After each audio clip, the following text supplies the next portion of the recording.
ඔබට එක් ව්‍යුහ රේඛාවක් තියෙනවා නම් ඒකෙන් අඟවන්නේ සාර්ථක එක් ව්‍යුහයක් තියෙන භාවයක් තමයි පෙන්වන්නේ. එතකොට ඒ ව්‍යුහය කොයි කාලයේද සිදු වෙන්නේ කියලා නිරීක්ෂණයක් කරන්න ඕනේ. එතකොට හස්තයේ බොහෝ තැන්වල ව්‍යුහය ගැන කතා කරන තැන් තියෙනවා.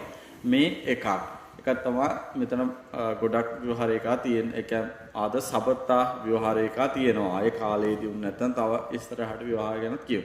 මෙහෙම එක් ව්‍යුහ රේඛාවක් Tamanට තියෙනවා නම් ඒකෙන් සඳහන් වීමක් තියෙන්නේ සාර්ථක එක් ව්‍යුහයක් තියෙන භාවය. එතකොට ඉස්සරහට එක දිගට වීඩියෝ 25ක් විතර වැටෙනවා. එතකොට ව්‍යුහය සම්බන්ධ නිරීක්ෂණය කරගන්න.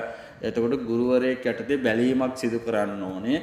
මෙහෙම දැක්ක පාළියෙන් එකපාර අනේ මගේ ව්‍යුහයේ තියෙන්නේ මෙච්චර එකයිනේ තියෙන්නේ ආය විවාහ නැද සමහරක් අයගේ මෙහෙම සඳහන් වෙලා තිබ්බට ඊට කලින් විවාහ වෙනවා.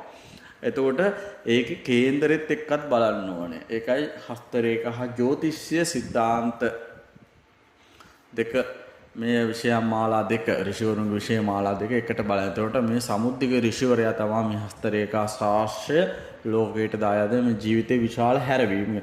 මෙහෙම තියෙනවා නම් ඔබට එක් සාර්ථක බලන්න මේ ව්‍යුහ රේඛාව මේ දිගින් වැඩි රේඛාව තමයි ව්‍යුහ රේඛාව විදිහට ගන්න. මෙතන මුලදී හීන් වෙලා අවසානයේදී මහත් වෙලා නම් මේ අවසානයේ මෙතන අවසානයේ. එතකොට මෙතනින් හීන් වීම මෙතනින් මහත් වීම. ඒ කියන්නේ මුලදී පටන් ගත්ත ආදරේ අවසානයේ ඊට වඩා වැඩි වීමක් ගැන තමයි කතා කරන්නේ. එතකොට මෙතන අපි බොහෝ දුරට මේ දෙක අතර කාලය ගණන් කරනවා. ව්‍යුහය ගැන ප්‍රධාන විදිහට මෙතෙන් තමයි බලන්නේ. මේ කාලය අවුරුදු 60 විතර වෙනකම් ව්‍යුහය ගැන අපි කතා කරනවා. එතකොට මේක තමට යමක් අර්ථවත් දෙයක් විදිහට තමයි මේ කියන්නේ තේරුම් ගන්න. එතකොට ගොඩක් මේ බක පඬිතුමෝ අය ඉන්නවා. ඉතින් මේ ශාස්ත්‍ර යම් තැන් පෙරෙහි ගිහිල්ලා තියෙන්නේ. එතකොට ආවට ගියාට බලන්න බෑ. ඒක ක්‍රමානුකූලව බලන්න ඕනේ.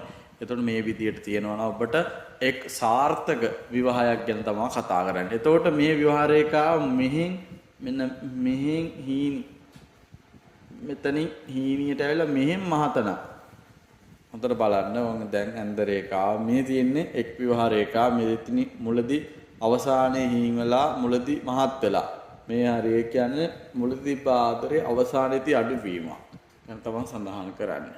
එතකොට මතක තියාගන්න ඔය විදිහට කතා කරනවා ව්‍යුහය ගැන එක දිගට වීඩියෝ දාගෙන යනවා නිරීක්ෂණය කරගන්න. එතකොට ඔබට ගොඩක්ම තියෙන මේ ව්‍යුහය ආදරේ ප්‍රශ්න තමයි. ආදරේ උපමා කරලා තියෙන බුදුදහමේදී නෙළුම් අලවලට. මේක ඒක වහින් නැති කාලයේ ඒ